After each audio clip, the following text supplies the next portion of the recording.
freedom of speech, fundamental rights, freedom of conscience, academic freedom, freedom of press, and the right to listen. You're listening to So to Speak, the free speech podcast, brought to you by FIRE, the Foundation for Individual Rights in Education. Okay, welcome back to So to Speak, the free speech podcast, where every other week we take an uncensored look at the world of free expression through personal stories and candid conversations. I am your host, as always, Nico Perino, and I'm here in FIRE's Washington, D.C. headquarters with my colleague, Adam Goldstein. Adam, welcome onto the show. Happy to be here. Thanks for having me. So I had the idea, I think it was only a couple of days ago, to do a podcast about fair use and copyright. I work in the communications department at FIRE. We're often creating podcasts like this, video, images, memes, things of that nature that pull together different media from different places. And sometimes that media isn't always media that we created. We're repurposing media created elsewhere.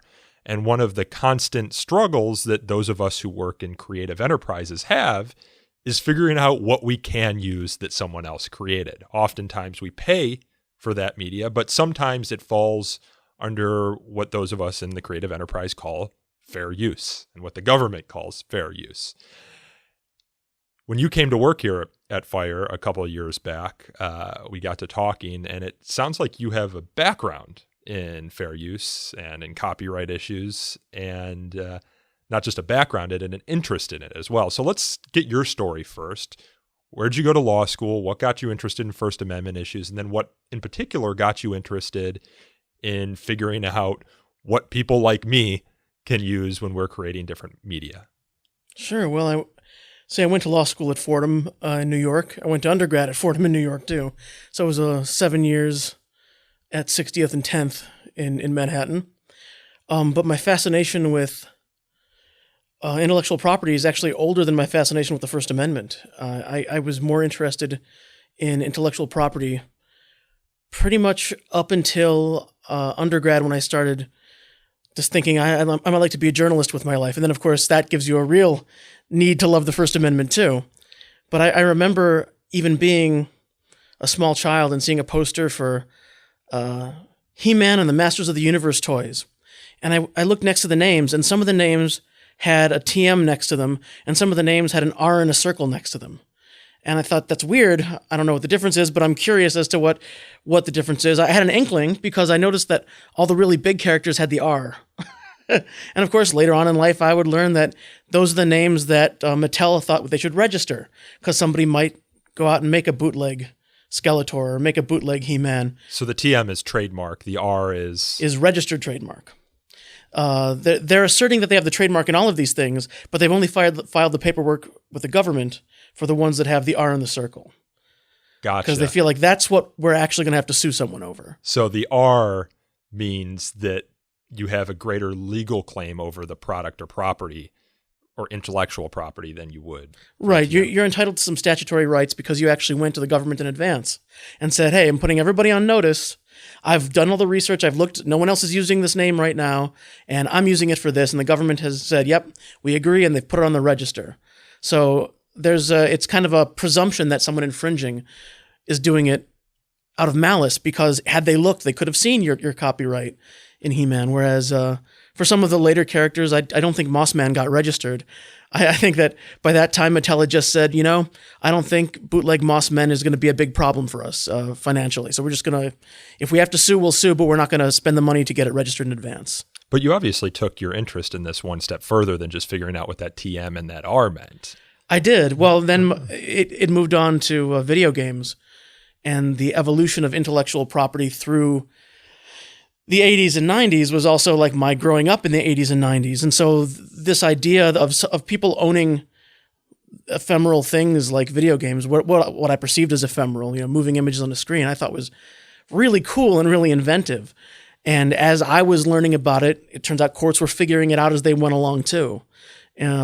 When I was 6 or 7, you read the court decisions from 1984 and 1985, the presumption was that people didn't know what a video game was, because the law moves more slowly than pop culture. Obviously, in pop culture, everybody had Pac-Man fever at that point.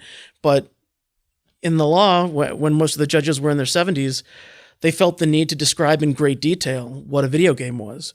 So there's a semi-infamous decision from the U.S. Trade Court where they spend 2 pages describing Pac-Man, including the joystick, two words, joystick, because who would know what that is?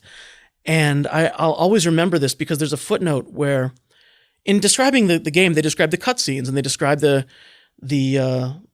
second cutscene to the third cutscene where Pac-Man is chased by a ghost, and they go across the screen, they come back, and the ghost gets its costume trapped on a crack in the floor. There's like a little line on the screen, and it tears, and you see what looks like a leg under, like as if they were just throwing a sheet over their head.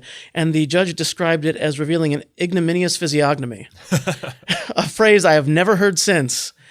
I thought, wow, this must be really important for somebody to take Pac-Man this seriously, because I'd played it a bunch of times and I never thought to find the fanciest words to describe the ghost's anatomy. He was doing this because the defense in the case was this shouldn't be subject to copyright at all because it's not really fixed in a tangible medium of expression. And somebody had to actually decide this is subject to a tangible medium of expression. They said, yes, it's true that Pac-Man moves to the left and to the right, but he doesn't change beyond the 8 frames of animation that make a Pac-Man. So he moves, but he's still fixed. When I think about things that, and we should actually probably start by defining our terms, because I realize probably even just setting up this conversation, I used terms that I shouldn't have used in describing what I was describing. So there's trademark. Sure. There's a registered copyright. There's this, I'm assuming, broader umbrella of intellectual property under which trademark and copyright fall. And then there's something, when we're talking about things more tangible maybe, or maybe even not, this idea of a patent. Sure, patents. Patents are for things that are useful in theory, like machines. We recognize drug patents, and we recognize trade dress patents sometimes. Which what about like technology patents? You come up with a new way of utilizing a technology. Well, for a patent, it has to be truly an original creation where no one's created it before, or at least the thing you added to it has never been created before. And then as long as you register it, you get exclusive use, which would mean even if somebody invents it independently without you, you can stop them from using it for the length of your patent. The flip side is that patents aren't particularly long. You get 20 years-ish, depending on your the ability idea to be being creative. that people can hopefully after those you recoup the costs and coming up with the idea, and then other people can innovate on top of that idea. Right. We're saying we're going to give you the exclusive use and the idea that it's going to incentivize you to create, and then we're going to limit it in the idea it's going to incentivize people to then work on the basis of what you've done and build on it. Yeah, and this is where you get generic drugs, for example. Someone comes up with a groundbreaking drug, they get their 20 years or whatever it is under law, and then you get the generic drugs that come after it, usually cheaper. But the hope is that those drug companies that invested all that research and development money in creating that original drug have recouped the cost within that 20 years and then made a hopefully healthy even profit. made a decent profit to Yeah. incentivize them to stay on in this business and not say forget it and go into something else. So how is a patent different than a trademark? Well, with a trademark, you get exclusive use for as long as you continue to use it. But your protection is limited to the use of that identifying factor. I was going to say name. We generally think of trademarks as names, but anything that could be a potential identifying factor. And when I say identifying, So like a it means brand, like the brand of a company or the brand of a product or product line? a brand is, but it's any element of that would identify to the consumer the origin of that good or service. So like a color can be a trademark if you promote it enough to make it a trademark, which is why we ended with what can brown do for you when we talk about UPS. And we all sort of understand when we get the little sugar packets, right, that one fake sweetener is going to be pink, depending on what the chemicals are. One fake sweetener is going to be blue, and the sugar is going to be in the white packet. And that's just a convention that has sort of evolved among the producers for the convenience of the consumer. Fragrances, if they are distinctive enough, can be as long as they're non-functional. this is where you get tricky, because you can't copyright a perfume because the fragrance is considered a functional element. So you can't trademark a perfume. But you can, if I were to make envelopes, and for whatever reason, my envelopes, I decided I was going to have them lavender scented, and that was going to be my signature, as long as the consumer on the street recognized, oh, that's a Goldstein envelope, I can protect that as long as I want to keep making them. Okay. So it doesn't give you a great deal, but the purpose of trademark is a little bit different as compared to copyright or patent, in that its primary purpose is to protect the consumer. The primary purpose of a trademark is you want people who are shopping for a good to understand what they can look at to determine this is truly the thing I'm looking for. It's from the actual place. It's to avoid fakes and counterfeits and passing off. Okay, so what's a for example in this case? Like Home Depot has that trademark orange that you see, or I even use it colloquially, trademark orange. It's right. Like it has a sort of brand look. Like if you, and it has, I believe its logo is built within a house. So right. Someone else who wanted to maybe crib off of Home Depot's brand reputation, they could use orange, they could use the house, they could set up their logo just the same except slightly different in order to hopefully, in their eyes, maybe trick people into thinking that they're Home Depot and go there for their home goods. Exactly. And that's something that Home Depot would be able to enforce against. And one of the famous cases in this area dealt with the attempt to open a fast overnight stay hotel, let's call it. And watch your hands there, Adam, because the microphone's so sensitive. This overnight stay hotel, and it was part of the Quality Inn's umbrella that they called McSleep. McDonald's didn't like this. They were of the opinion that Mick anything was McDonald's. And ultimately, McDonald's won. They were able to show that there were enough people who were actually confused when they saw McSleep that the court said people genuinely think that if it says Mick something, this is owned by the burger people. Part of that was both sides, and this is how all trademark lawsuits end up working this way, where both sides do surveys. They try to show that, the side who wants to use the stuff tries to show that people aren't really confused, and the side that wants to prevent it tries to show that people are really confused. So they took a artist conception. Both sides had the same artist conception. They asked slightly different questions, and they got slightly different results. But the court said, yeah, it was roughly 50-50, 60-40. But the bottom line is, in the artist conception on the sign where it says McSleep, it says right under the name, a Quality Inn's brand. So even though the picture has the answer of who do you think runs this hotel, half the people still got it wrong and said McDonald's. That's a problem. Especially when trademark, as you say, is in place primarily for the consumer. Exactly. So that's why they're doing these surveys, is they're trying to figure out what the consumer actually thinks. And then presumably if the consumer is fooled, for lack of a better word, into thinking that this Quality Inn hotel is actually a McDonald's hotel, then, well, McDonald's has a case. Exactly. Or for that matter, the consumer could have a case. You could have a situation where both parties agree this is totally cool.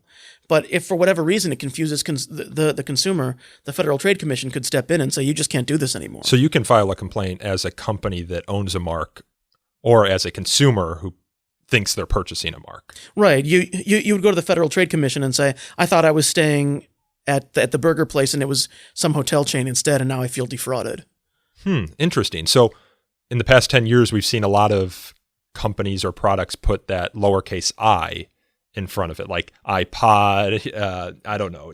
You see them all the time. Things trying to crib on Apple's iPod, iMac brand. But it doesn't seem as though Apple's done a good job of getting rid of that. It's just kind of become a part of the culture at this point that new technology will sometimes appear with the I in front of it.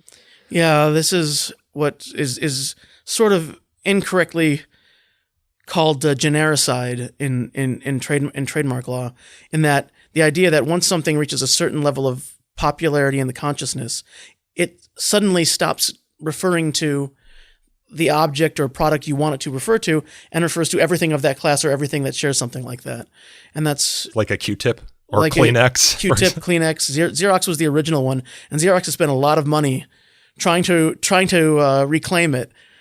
Where you're a victim of your own success. You are a victim of your own success, and that's why like people who really want to skate at that level of popular culture have to invest a huge amount of money in it. And Coca-Cola is the big winning example there, where for, there was a time for 30 years in the South where if anything that was a cola was a Coke. And in some places that still may be true at a certain generation, but Coke spent a lot of money on advertising and spent a lot of money policing restaurants where they would send people in undercover to ask for a cola or ask for a Coke. And if they got a Pepsi, the only people who could actually tell the difference, blindfolded, the Coke's employees, they would actually. I'm not so sure. They would actually send a letter saying, you've got to stop when people ask for a Coke. You've got to tell them you don't have it, or you got to buy it from us. You can't just give them a Pepsi. And they've been pretty successful with that? They've been very successful with that. Now, in just about any chain restaurant you go to, and a lot of the independent ones, if they don't have Coke, they will let you know. If you say, I'd like a Coke, they say, is Pepsi fine? Because that's what we got. That's Is true. RC Cola fine? Yeah. So, but they've spent, Coke has spent a huge amount of money on that. So, again, to go back for our listeners and viewers, because this is going to go up on YouTube as well, for a Xerox machine, the machine itself is what you would patent, I'm assuming. The Xerox brand is what you would trademark? What's copyright then? Copyright is the right of authors and creators to exploit the benefit of their work for a limited time. It covers anything so that's trademark original. is in perpetuity. Trademark doesn't end. As long as you continue to use it, you continue to get the trademark. Patent does end, but it's different than copyright. Right. Patent is much shorter. Okay. Copyright, there's different terms depending on when works are created and whether they're institutionally created. Now it's like if you're an individual, you get a copyright for your entire natural life, and then 70 years thereafter, your heirs get to the benefit of it. Institutional created works, I think, are 120 years after first publication now. Unless you're Disney, in which you can just change Unless you're Disney, in which you just ask, you call up Sonny Bono or you call up whoever is in office, and you get another 20 years every time you make a phone call. So it's good to be the king, Yeah. So what is something that you would copyright? We've discussed an example of what you would patent, the Xerox machine, what you would trademark, the brand Xerox, and any of its slogans, perhaps, or taglines. What's something that you would copyright? Pretty much anything you would think of as a medium for art would be subject to copyright protection. Songs, anything written, artwork like paintings, sculptures. For dances, you can copyright the choreography notes as written works, and you get some protection there. Although, as Alfonso Ribeiro found out, the dance has to be sufficiently original, and the Carlton dance was not at that level, but as opposed to, say, Swan Lake, right? Yeah. Where there's enough, it's elaborate enough and it's distinctive enough that this might actually be something that's subject to protection. Did I hear that Happy Birthday, the song, is copyrighted? It was, and although I think now people sort of recognize that claim was probably not accurate. But for many years, I believe it was ASCAP, either ASCAP or BMI was, they'd send you a nasty gram if you sang that over the air and you didn't have their permission. I think, I want to say 10 years ago, maybe 15, there was a news piece debunking the sort of claims of authorship. And after that, I think everybody kind of calmed down and said, okay, fine. Maybe Happy Birthday is fine. We're not going to enforce that one anymore. Okay. So I think we've covered the three big pieces of intellectual property, right? Yeah, there's trade secret is the other one. Okay. But trade secret is really simple in that if it's a secret and you don't tell anybody, you can keep it a secret as long as you keep it a secret. It's this weird self-executing kind of area of the law where what it really means is if as a business you take reasonable steps to protect the secrecy of your secret, then it's like the secret sauce on a special hamburger. Right. Or infamously the formula for Coke, and then more bafflingly the formula for New Coke. For some reason, they protected that. Like they sold it for 78 days in 85 and they put it in the vault anyway. But I guess you have the vault. You may as well put it in the vault. Yeah. But still, it's not like people were rushing out to make New Coke. But okay, sure. As long as you keep it a secret and you don't, you act like it's a secret, you have the ability to protect it from certain types of disclosures. Mm-hmm. So trade secrets trademarks, patents, all things you need to register, correct? You don't have to register a trade secret, and you actually don't have to register a trademark. Okay. Patents you have to register because they have to go through a whole process of making sure this really is something new, that it's not actually something we've invented before. Copyrights you don't have to register, though. You right? don't have to. It helps to. You get some benefits, and if you want to sue, you have to. Okay. But no, the copyright protection starts from the moment something is fixed in a tangible medium. So why would it matter that something's copyrighted or copywritten? I don't know what whatever the past tense is there. Why would it matter if you can't sue and enforce the copyright? Well, you can. You just have to register it before you can enforce it. Okay. And then the scope of damages changes depending on whether it was registered at the time of the lawsuit or at the time of the infringement. I should say. So I can write a book that I don't register, and then I see someone stealing my chapter or whatever from the book, or maybe even the book wholesale, and I decide I want to sue them. I can then go and register it, and then once it's registered, sue them. So I can do the post hoc registration in preparation for the suit, but then the court would look at whether it was registered before the stealing happened. Right. And I'm talking about federal courts too. There's some states where they'll let you, in equity, file a lawsuit to stop someone from distributing something in that state, where I don't think the states, I don't know of any states that require that federal registration. That's the whole point of being a state, is the federal government does its thing and you do your thing. Yeah. But the benefits of statutory damages are limited to infringements that happened either after registration or within a certain period of registration if the infringement happened within 6 months of the publication. Gotcha. So there's times where, if you've published it, you've got 6 months to go out there and start that registration process. Mm-hmm. Okay. So we took 20 minutes here laying the groundwork. And now let's circle back to my original purpose of having you on this podcast is, even if something is copyrighted, copywritten, or is trademarked, perhaps, people can use those creations in new ways, so long as they follow certain rules that are often hard to figure out, that you learn from various court cases in which people try to figure these things out, right? This is called fair use. So, for example, I am creating a video or I'm creating a podcast, and we've had this on previous podcasts, where we take audio from some other source, maybe it's a news station, maybe it's a movie, and cut in a few seconds of it to help, hammer a point home harder or something. Or we reference something that Barack Obama said in a speech, and we cut that in from NBC, which broadcasted it. So how do those of us who are creators of new things navigate what we can and can't use in what we're creating? And you see this with meme culture, I'm assuming, all the time. People create new memes on the internet, and often the images are not images that they took with their own camera.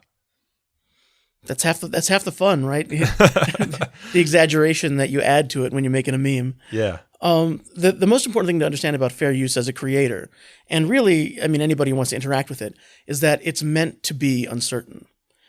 This is also what makes it. Wait, what do you mean by that? It is not meant to give a fixed answer to a simple question.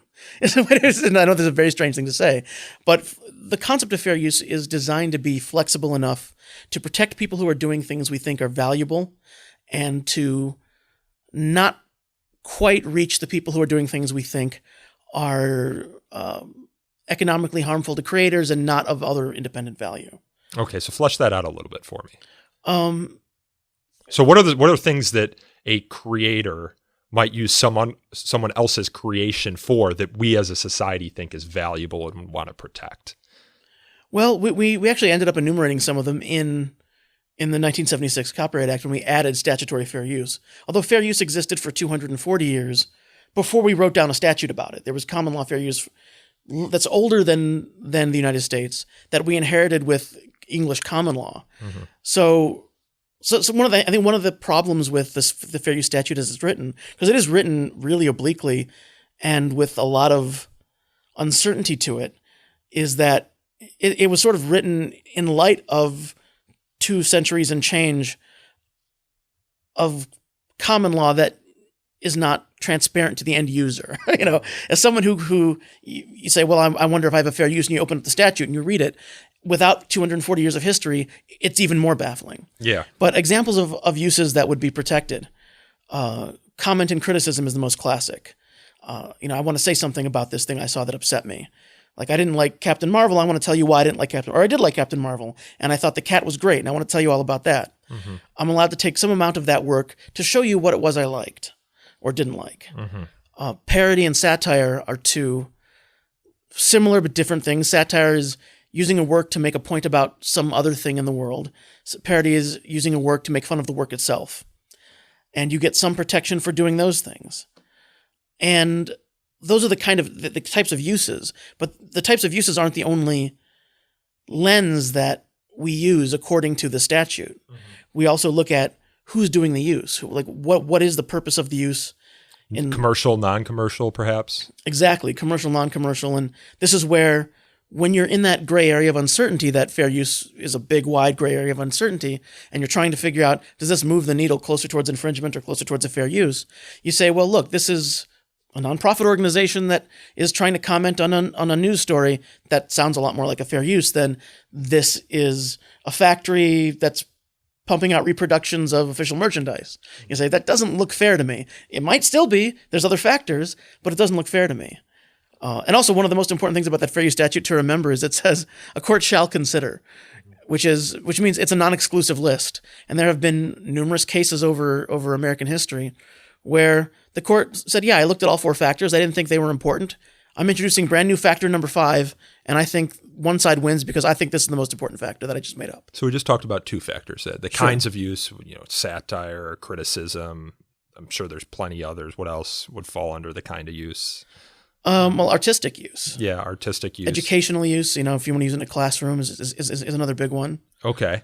And then the user, is it someone just sitting behind their computer screen creating something for fun in their parents' basement, or is it a non-commercial enterprise, a nonprofit enterprise, or is it a company that's trying to crib off of Mattel's product in order to sell something for a knock profit? Off Moss Men. Yeah. Right? So those are 2 factors. Those are 2. The third is the amount and substantiality of the portion used is how they write it. That is both a quantitative test and a qualitative test, in that the amount used is a percentage, right? Often you'll see a common fair use would be a single movie frame in a newspaper review of a movie, because that single frame quantitatively represents a fraction of a fraction of a fraction of the movie.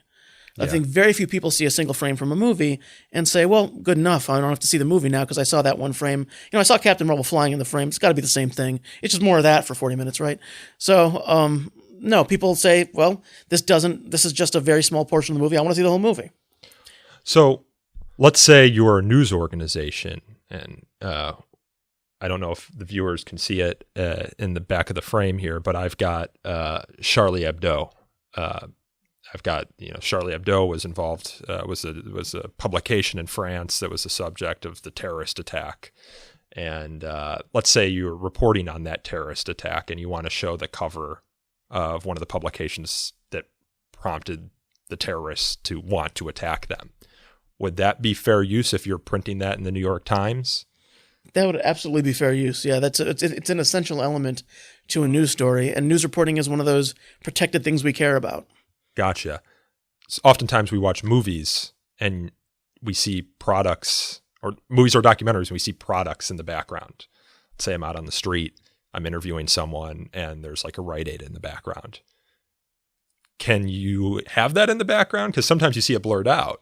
Sure. Other times you do not. And I guess I should probably preface this by saying any of our listeners or viewers who are hearing Adam go through this, don't take his word for it. If you're creating a movie, you should probably go and seek outside legal advice. Most definitely. I mean, it is like I said, it's very gray. So little things will shift it one way or the other, and you're far better off getting somebody to look at your particular situation, because this could be entirely different based on something we haven't even thought to bring up in this discussion. But ordinarily, if it's incidental to the thing that's happening and it's a factual representation of what's happening, there's no particular obligation to remove it. Sometimes news channels that have other things on them will blur things out anyway, because To be extra safe. I mean, if you're But there would be a problem with doing that too, because then that one time you don't blur it out, that company can come to you and say, "Well, you blurred out everyone else's, but our logo, for example." right. And a lot of times there's no obligation to blur it, but they were trying to appease the big advertiser. So if you're Joe's Sandwich Shop and you show up in the background of To Catch a Predator, NBC may not be super motivated to blur you out. Whereas, if you're McDonald's and you show up in the background of To Catch a Predator, suddenly they might be actually really interested in blurring your logo, because I bet you buy more ad space. But that wouldn't change the fair use calculus that. No, not at all. Okay. That's just I'm trying to be nice to people. But certainly, if for whatever reason the Predator shows up at McDonald's, which did happen, that's why I'm using this example, on To Catch a Predator, you absolutely can include the McDonald's regalia, to call it, for lack of it's probably a better word for Burger King, but the McDonald's licensing, if it happens to organically show up in the show.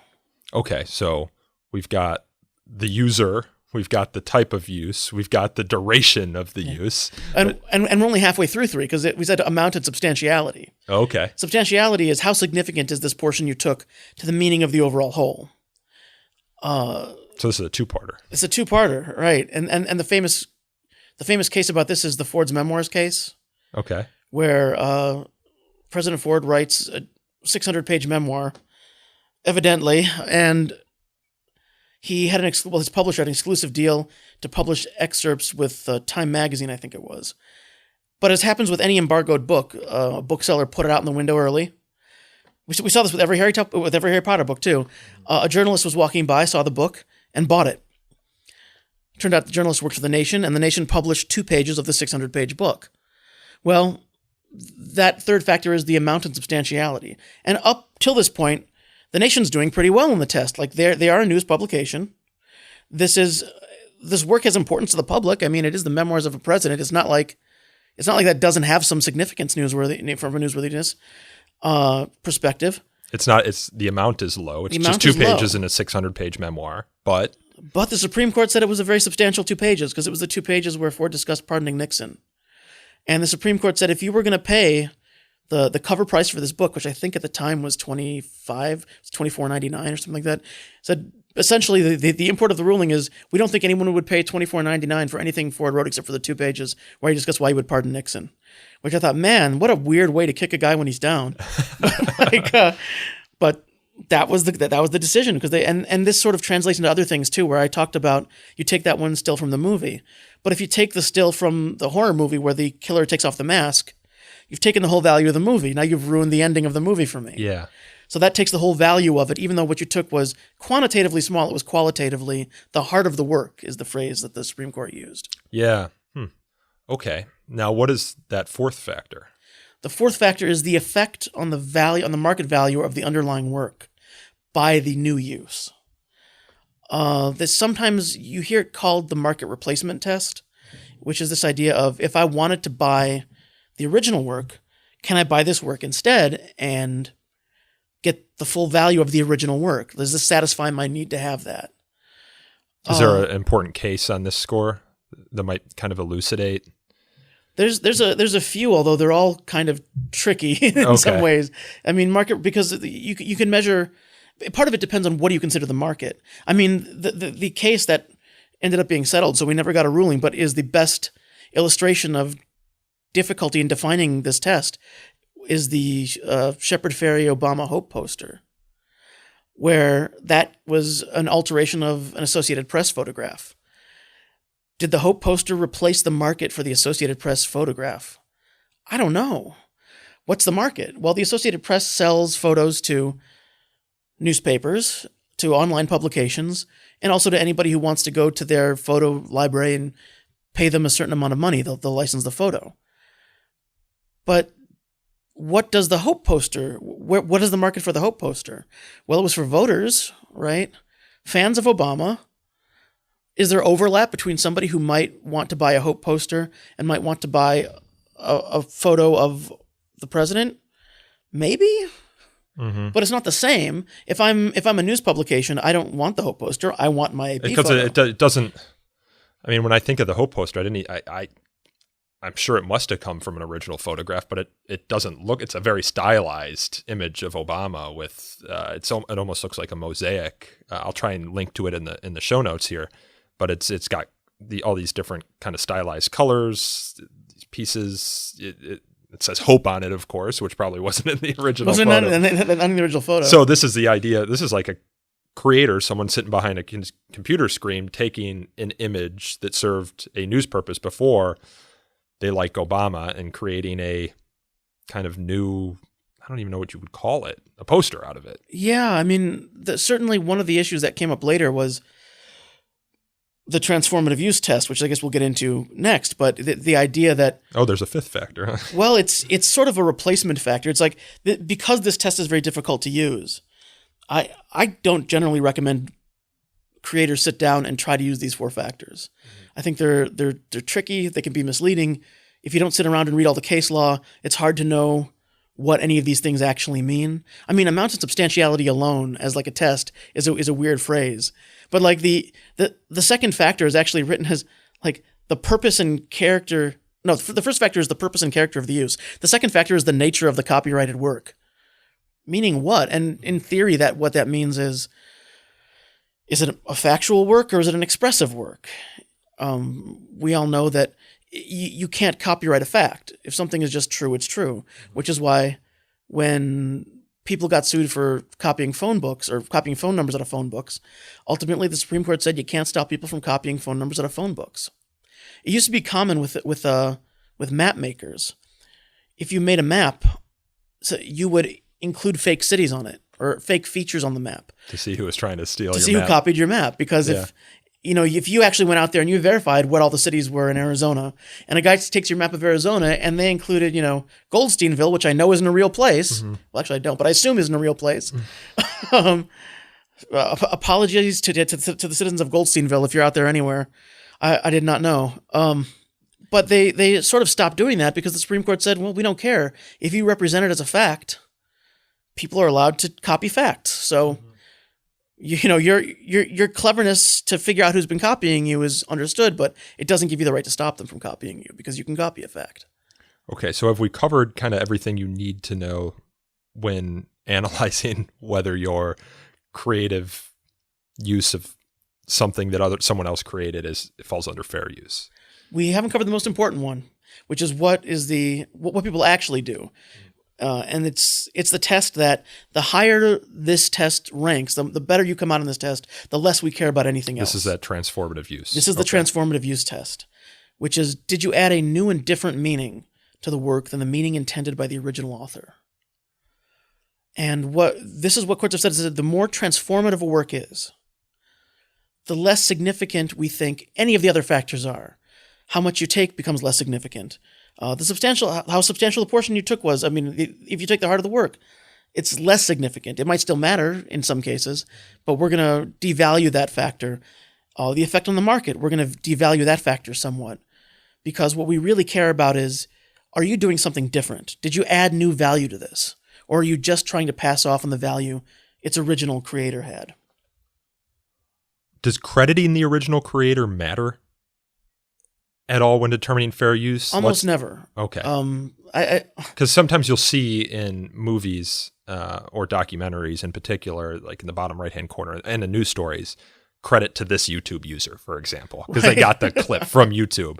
And it could be that the credit is there because they reached out to the creator and asked permission to use, and the creator said, yes, as long as you credit me. It might also be there just because they put it there because they think it's better than doing nothing. I'll say that about it. Like if I had to choose between taking someone's clip and taking someone's clip with crediting them, I would credit them. But nothing in fair use changes by virtue of including the credit. Some places, it's sort of a convention to a degree because an alternative to copyright schemes is the Creative Commons licensing, where you see sometimes like there'll be a little badge licensed under CC Attribution 3.0 license, and you click on it and it takes you to a web page that says you can use it as long as you attribute it. Yeah. So sometimes it helps in that, and sometimes all the creator wants is credit, and it's simpler to post it in there than it is at the end. Because Are you familiar with Barstool Sports? Yeah. They have an Instagram account where it pretty much is just all content created by other people. And they credit this Instagram user or that Instagram user or this Twitter or Facebook user, this Twitter or Facebook user in sharing their videos. And they are a for-profit company that is getting likes, follows, tweets because of this stuff. And there's actually been a couple of controversies where they've taken someone else's content and those people have gotten pissed at them as a result. I mean, it's not like they're even using a portion of the content either. They're using the entirety of the content, but they always credit the user. And in my mind, unsophisticated mind, I'm like, oh, well, they're crediting the user. So that must be how they get away with it. But you're saying no. No, I mean, if it's one of those things where 999 of 1,000 people might be cool with that. But one day you hit the one guy who wasn't cool with it, and now you've got a real legal question there where it's going to depend on how well you argue it and what judge you get on what day. Which goes back to this idea of why is it a gray area? Like, why is fair use a gray area? Well, we feel like, you know, if you're the guy who's the nonprofit and you're the guy who's the news reporter, we want you to feel like you're going to get the benefit of the doubt when these questions come up. When you're the for-profit corporation, I would be more nervous because I feel like I'm not going into the courtroom with the presumption that fair use is for me. So what about professional sports? I watch the NFL a lot. Mm-hmm. Before and after the game, they say no part of this broadcast can be used without the express written permission of the NFL. Can it, though?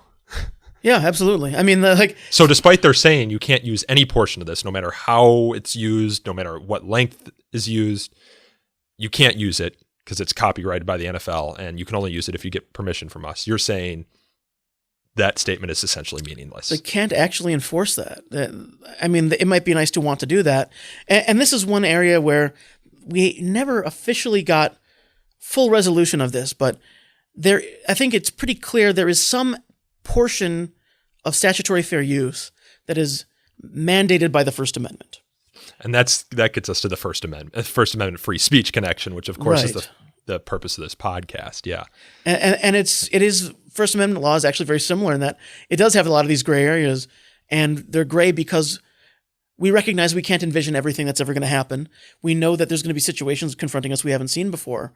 So we want to create a body of law that has principles that allow us to stretch them in a way that feels predictable and fair, but also acknowledges the future is unknown and we don't know what things are going to look like in the future. I mean, I was said earlier, there's times where courts will be like, I don't think any of these four factors matter. I'm going to decide this on this new factor I just made up.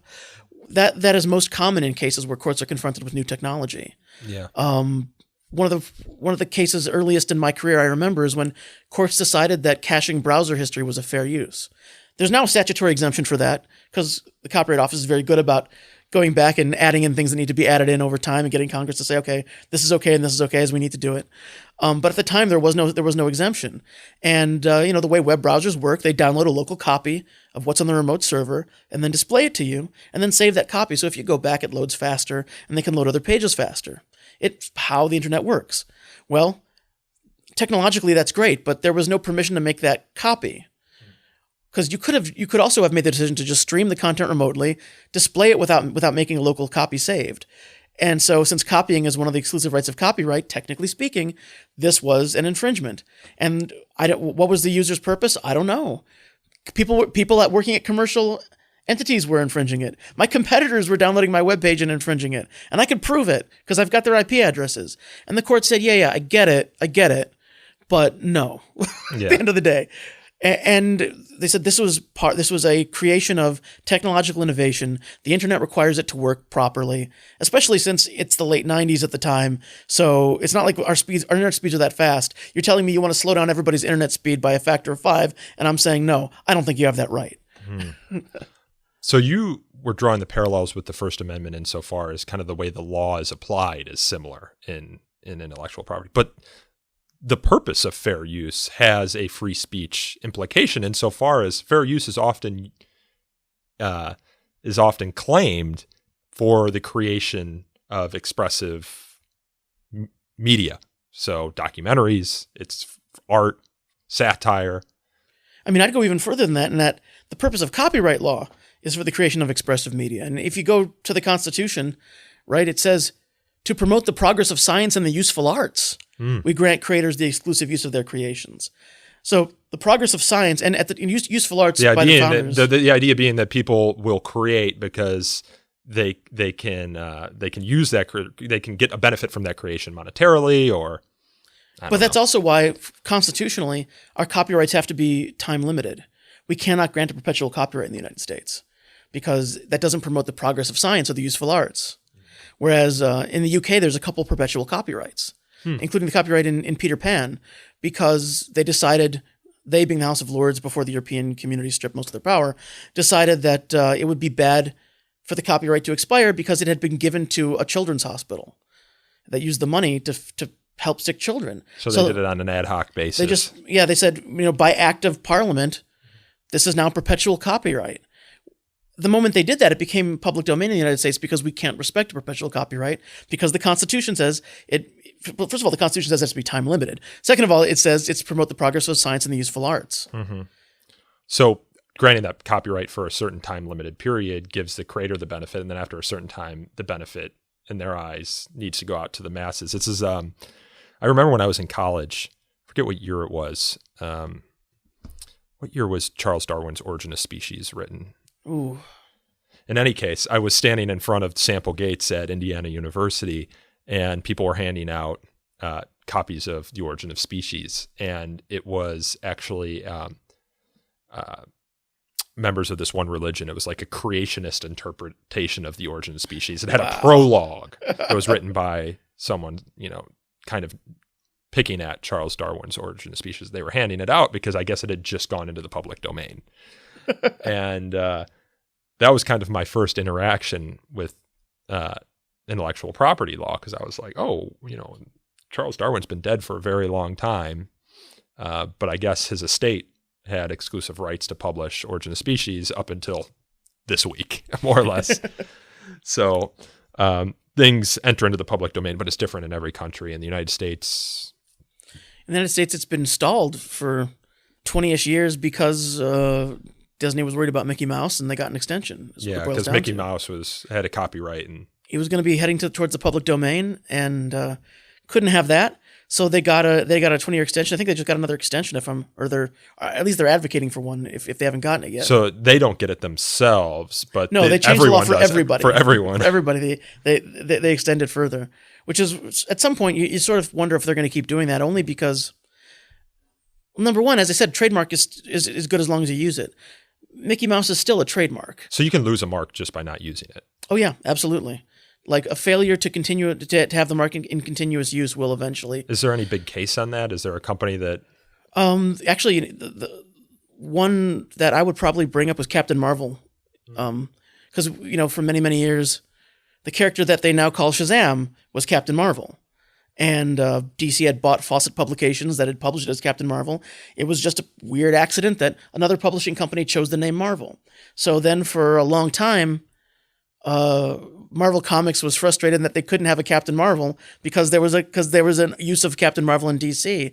And ultimately, they just, DC was not doing financially well. They didn't publish it for a bunch of years.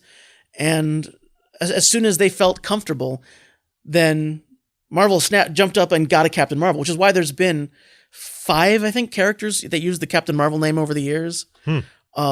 Because the only thing really Marvel cares about is keeping it out of the hands of DC. I mean, they want to sell, comic books and movies and things too. But from their perspective, they can never not be publishing something with Captain Marvel in it. Because as soon as they do that, that clock starts ticking, where how long do you think DC has to wait before they decide it's now safe to use again? I don't know. I mean, it depends, like, If I could actually show that if there was a 24-hour period where nothing was marketed with Captain Marvel's name on it from Marvel, and I was DC, I'd take a shot. Shoot. So things that wouldn't be fair use are pretty much Napster's whole business model. Right. Things that are primarily for profit. But Napster was Napster for profit? It was not for profit at all, actually, but it failed that market replacement test. Where yes, it was let's describe for our listeners who might be younger and might not remember Sure, that's Napster like in the early 2000s and Napster. Metallica's battles with them. Yes, this is what made me stop listening to Metallica, which is really pouty on my part because they weren't wrong. I just didn't like it. Sorry about that. The Napster was a semi-centralized, Music pirating company. It was a music pirating service. Was what it was for. It was based on this. It's an example of how rationalization can only get you so far as a business model, because you could say, well, look, if I'm hanging out with my friends and each of us has a CD, because back that was a thing, people had those, right? Now our computers don't even have them. Right, we don't even have. We don't, like if somebody gave me a CD, I wouldn't know what to do with it. I mean, it's a literal coaster. I got nothing here. It's shiny, so I'll look at it. But you get in a room with your friends and you can trade CDs and you can listen to them. And said, well, okay, well, why do I have to be in the room with my friends? Why can't I just trade my music with people from far away? Isn't that the same thing? It is not, because to do that requires making a lot of copies, and those digital copies, and that is going to infringe a bunch of rights. So Napster ended up there, and Napster isn't even the saddest story of that era for me. MP3.com is the saddest story for that era for me. MP3.com had a thing they called the music locker. CDs have this inner ring where, how you hold it up in the light and there's all the data. And then on the inside, you would see like numbers and things kind of in that inner ring. MP3.com had a thing where you could put your CD into your drive rather than ripping it and having to deal with all the files. MP3.com had already done that. And they had a giant library of ripped files and high quality that they would stream to you if you put in a CD to prove you had a copy of it. Ah. But you only had to put it in once, and then you could. And they knew you had a copy of it because they could read that inner ring. They read that inner ring. The recording industry, the RIAA, didn't like it because they had to rip copies of the albums to make the library that made the thing work. The judge said, okay, that's statutory damages, and being relatively kind, I think assessed it was going to do it on a per album basis. There's various ways you can calculate damages, but at the end of the day, when he did the math, it was $500 million they were liable for, which is real money now, let alone back then. I mean, that was a whole lot of money back then. That's I don't even go so far as to say that's more than like Jeff Bezos has in his couch right now. 500 million. You can't just like search and buy it. Like that's actually got to write a check or something. So he lowered the amount then the damages. Did he after that? Oh, I don't know. Remember. I'm just asking. It's a very savvy business model. You would think that one of the recording industries, this is I'm assuming before streaming became very popular, would have bought up that technology so that their customers could have more ways to use the product that they purchased. Right. I mean, had this evolved slightly differently, MP3.com could have partnered with the recording industry and would be a major destination everybody knows today, and everybody who owns stock in it would still be rich. I'm not sure they lowered the damages. I think it was just clear that they didn't have that much money. So it ended up with the site just turning over their assets. Okay. Napster, not fair use. No, not fair use at all. Torrenting, not fair use. Because and we're talking about the market replacement test there. Since everything they were doing was frustrating the sale of an actual CD at the time. I don't think this was pre-iTunes. There was no legal way to buy MP3s for most of Napster's life. I think maybe towards the end of it that changed. Yeah. Okay. Final question for you. I guess I maybe have two questions. This is all very fascinating to me. I have no idea if it's fascinating to our listeners or to our viewers, but it might be useful to some of them. It'll count for something. Night of the Living Dead. Are you familiar with that story? Because my understanding is that Night of the Living Dead was originally called Night of the Flesh Eaters, and they decided to change the name to the Night of the Living Dead. This is, of course, the zombie movie. Mm-hmm. And in changing the name out, someone forgot to put the copyright notice at the front of it. And as a result, it immediately went into the public domain. And this is what I'm learning from Wikipedia and from stories I've heard. And as a result of it immediately going into the public domain, the zombie genre was more or less created because the public took things that this movie had and created their own zombie movies from it. But that's only because they didn't have the copyright notice in the beginning. Is that are you familiar with that story? I hadn't heard that story, but that is actually that was a big issue until 1989. The copyright law has been amended a few times over the years, and it's changed in its formalities. Like in terms of calculating the duration of a copyright or if something's in the public domain, you really have to use an online calculator because it is elaborate, Okay. all the little nuances. But one of the bigger ones was that up until 1989, I think it was March 1st, 89, I want to say, it's sometime in 89, you had to have a copyright notice published with the work to get the benefit of copyright. And that's one of the things that changes. Sometimes, depending on when you published, registration was what it required. Like you didn't get a copyright until you registered. Yeah. Now, of course, you get the copyright the moment you write it down, whether you have the registration notice or not. But for a long period, 76 to 89, 78 to 89, you had to have notice was what it required. So you had to have that little C in a circle, the name of the name of the author and the year. And if you didn't do that, if that wasn't somewhere on the work, it entered the public domain when it was published. So, like, yeah, one art mistake would easily have had that effect. Yeah, not putting the copyright notice in the title slide. Interesting. What's the Digital Millennium Copyright Act? This is like, sometimes you see people trying to take copyrighted material off the internet and they file one of these DM something takedown. DMCA takedown notices. Yeah. Digital Millennium Copyright Act, it was rooted in this idea that there's a difference between fair use and fair access, right? Where, and when it was being debated in Congress, they used Blockbuster as an example because that existed. And they said, you might have the ability to make a fair use of a movie in Blockbuster. If you want to do a review, you have the right to make a fair use of it. Yeah. You don't have the right to break into Blockbuster to get it. So they sort of try to analogize that and say, you can be liable for a copyright violation, even if what you did was protected, if you had to defeat an access control prevention measure to acquire the thing you're trying to make a fair use of. Access control prevention measure was then sort of helpfully defined as anything that stops you from getting to something. So, for example, if I'm creating a documentary, as I am right now, and I go to ABC News and ask them for their archival footage for some event, and that archival footage is available nowhere else, and I have to go to ABC and I have to pay them to get access to it. If I pay them to get access to it, and then I get access to it and use it without crediting them or paying them for its publication, that would be... That could get you into some DMCA trouble. Yeah. It's not something we're going to do. Don't worry, ABC, but... Other things that the DMCA did was they specified a procedure for complaining about copyright online.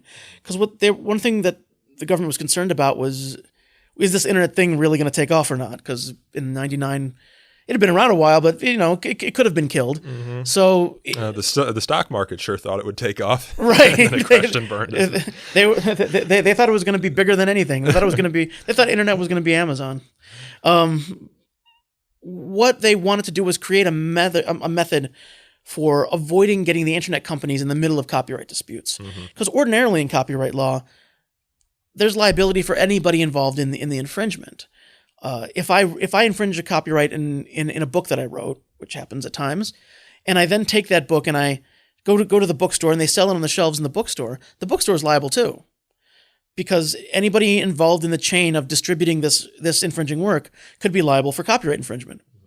So they created this exception that says, if you're an internet company and you didn't create the content, you're not liable for infringing content posted by other users or providers as long as you do two things. One of them is you have to designate an agent with the Copyright Office, an agent to receive service. And the other thing is you have to follow this checklist when you get notified of an infringement. Yeah. And the checklist, for anybody who's had a YouTube video taken down, they know this checklist pretty well because it's exactly what YouTube does, where they say, we got notified that you have infringing content, so we took your video down. You can respond to us here. If you write back anything that, other than oops, if you write back, I disagree, they put your video back up, and then they trade your information and the other person's information so that you can sue each other. Mm. And that's their obligation. So as long as they do that, they aren't going to be liable for copyright infringement other people post on their websites. And this is from the Digital Millennium Copyright Act. Right. Okay. Well, Adam, I think we're running out of time here. We've been talking about this for an hour. Is there anything in here at the end that you want to add that you think's worth knowing about that we haven't discussed, of course? Well, I guess if you really want to try to get an organic understanding of copyright law and fair use law in particular, there is something to be said for, there's some good law review articles out there that trace its evolution from English common law, where you can actually see that, from the moment somebody conceived of fair use as a concept, it was to promote the public good. Mm-hmm. It was to promote discourse and to promote the exchange of ideas. And that has held true in every iteration to today. So whenever you're faced with these questions, certainly ask yourself, am I making a new and different use? Ask yourself the transformative use question, but then also ask yourself, what would be the consequences of me not getting to do this as a fair use? Yeah. Would we lose something? Yeah, would the society lose something? What would other people lose? What would other people not be able to do as a result of me not being able to do this? Exactly. If the answer is yes, we would lose something, that's probably what fair use is there to protect. If the answer is no, there's 18 other people making these knockoff Mossman dolls, nobody's going to care, then I would hesitate a little bit further and say, should I be getting a license? If there's 17 other people who got the license for this, should I be getting the license? But if what I'm doing doesn't have any analog because I'm creating something new, I'm adding a new meaning, maybe I'm okay. Maybe this is what I'm the beneficiary. I'm who this was intended to protect all along. Well, we are certainly the beneficiary of all of your knowledge on this subject, Adam. I appreciate you sitting down with me today. That was Adam Goldstein. He's a program officer here at FIRE's Individual Rights Defense Program. Has an interest in intellectual property. Spent some time also, right, Adam, at the Student Press Law Center? Yes, 13 years. Yeah, an organization we work with quite frequently. This podcast is hosted, produced, and recorded by me, Nico Perino, and edited by my colleague, Aaron Reese. If you have feedback on this podcast or have a question for me or Adam, you can reach us at sotospeak@thefire.org. And we can also be found on Facebook at facebook.com/sotospeakpodcast and on Twitter at twitter.com/freespeechtalk. As you know, we like reviews. Reviews help attract new listeners to the show. So please leave us a review on Apple Podcasts, Google Play, or wherever else you get your podcasts. We would really appreciate it. And until next time, thank you again for listening.